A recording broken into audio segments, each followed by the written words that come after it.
रमेश का एक छोटा सा परिवार था जिसमें एक खूबसूरत पत्नी और 2 प्यारे बच्चे थे। उसकी पत्नी और बच्चे हर हाल में खुश थे, लेकिन रमेश उन्हें जिंदगी के सारे ऐशो आराम देना चाहता था और इसके लिए वह प्रतिदिन 26 घंटे से भी अधिक काम किया करता था। दिन भर ऑफिस में काम करने के साथ साथ वह सुबह और शाम ट्यूशन सेंटर में ट्यूशन भी पढ़ाया करता था। वह सुबह-सुबह घर से निकल जाता और आधी रात के बाद घर लौटता था। बच्चों के लिए उसका चेहरा देखना मुहाल था, क्योंकि सुबह सवेरे उसके घर से निकलते समय बच्चे सोते रहते और देर रात घर में कदम रखने से पहले ही सो चुके होते। हाँ, रविवार को जरूर वह घर पर होता, लेकिन उस दिन भी वह किसी न किसी काम में व्यस्त रहता और उसका समय परिवार के साथ ना बीतकर काम करते हुए बीतता।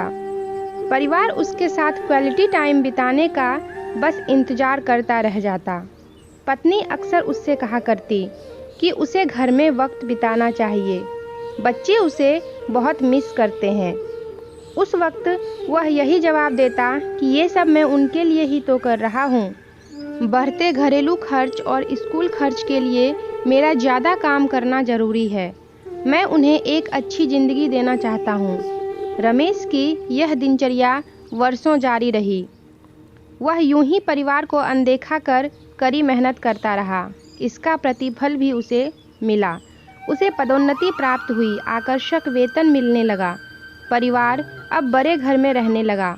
खाने पीने और अन्य सुविधाओं की उन्हें कोई कमी न रह गई, लेकिन रमेश का यूं ही काम करना जारी रहा।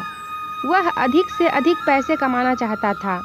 पत्नी पूछती कि आप पैसे के पीछे क्यों भाग रहे हैं? हमारे पास जो है हम उसमें खुश रह सकते हैं। तो उसका जवाब होता कि मैं तुम्हें और बच्चों को दुनिया जहां की खुशियां देना चाहता हूं। बस कुछ साल और मेहनत करने दो। पत्नी चुप हो जाती। 2 साल और बीते। इन 2 सालों में रमेश बड़ी मुश्किल अपनी परिवार के साथ समय बिता पाया। बच्चे अपने पिता को देखने, उससे बातें करने के लिए तरस गए। इस बीच एक दिन रमेश की किस्मत खुल गई। उसके दोस्त उसे अपने व्यवसाय में हिस्सेदारी की पेशकश की और इस तरह रमेश एक व्यवसायी बन गया। व्यवसाय अच्छा निकला और रमेश को पैसे की कोई कमी नहीं रह गई। उसका परिवार अब शहर के सबसे अमीर परिवारों में से एक था। उनके पास सभी सुख सुविधाएं और विलासिता थी, लेकिन अपने बच्चों से मिलने का समय उसके पास अब भी नहीं था। अब तो वह बड़ी मुश्किल घर पर रह पाता। उसका अधिकांश समय शहर से दूर बिजनेस टूर में बीतता। साल गुजरने के साथ उसके बच्चे बड़े हो गए। अब वो किशोरावस्था में पहुंच गए थे। रमेश ने भी इन सालों में इतना पैसा कमा लिया था कि उसकी अगली 5 पीढ़ियां शानदार जीवन जी सकती थी।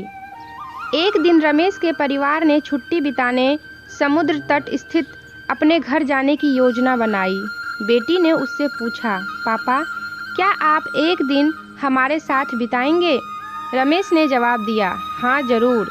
कल तुम लोग जाओ, मैं कुछ काम निपटाकर 2 दिन में वहाँ पहुँचता हूँ। उसके बाद का मेरा पूरा समय तुम लोगों का है। पूरा परिवार बहुत खुश हो गया। वो समुद्र तट स्थित अपने घर पर चले गए। 2 दिन बाद रमेश वहां पहुंचा, लेकिन उस दिन उसके साथ समय बिताने के लिए कोई नहीं था। दुर्भाग्य से वो सभी उस दिन सुबह आई सुनामी में बह गए थे। रमेश अपनी पत्नी और बच्चों को कभी नहीं देख सकता था। करोड़ों की संपत्ति होने के बाद भी वह उनके साथ का एक पल नहीं खरीद सकता था। वह पछताने लगा। पत्नी के कहे शब्द उसे याद आने लगे। आप पैसों के पीछे क्यों भाग रहे हैं? हमारे पास जो है हम उसमें खुश रह सकते हैं। सीख: पैसा सब कुछ नहीं खरीद सकता, इसलिए पैसों के लिए अपने परिवार को महत्व देना कम मत करें। पैसा खो देने के बाद फिर से कमाया जा सकता है, लेकिन अपनों को खो देने के बाद दोबारा वापस नहीं पाया जा सकता है। तो फ्रेंड्स, अगर वीडियो पसंद आई हो तो लाइक और शेयर करना ना भूलिएगा और मेरे वीडियोस का नोटिफिकेशन पाने के लिए चैनल को सब्सक्राइब करके बेल आइकन को भी प्रेस कर दीजिएगा। तो फिर मिलते हैं एक नई स्टोरी के साथ। तब तक के लिए टेक केयर एंड बाय।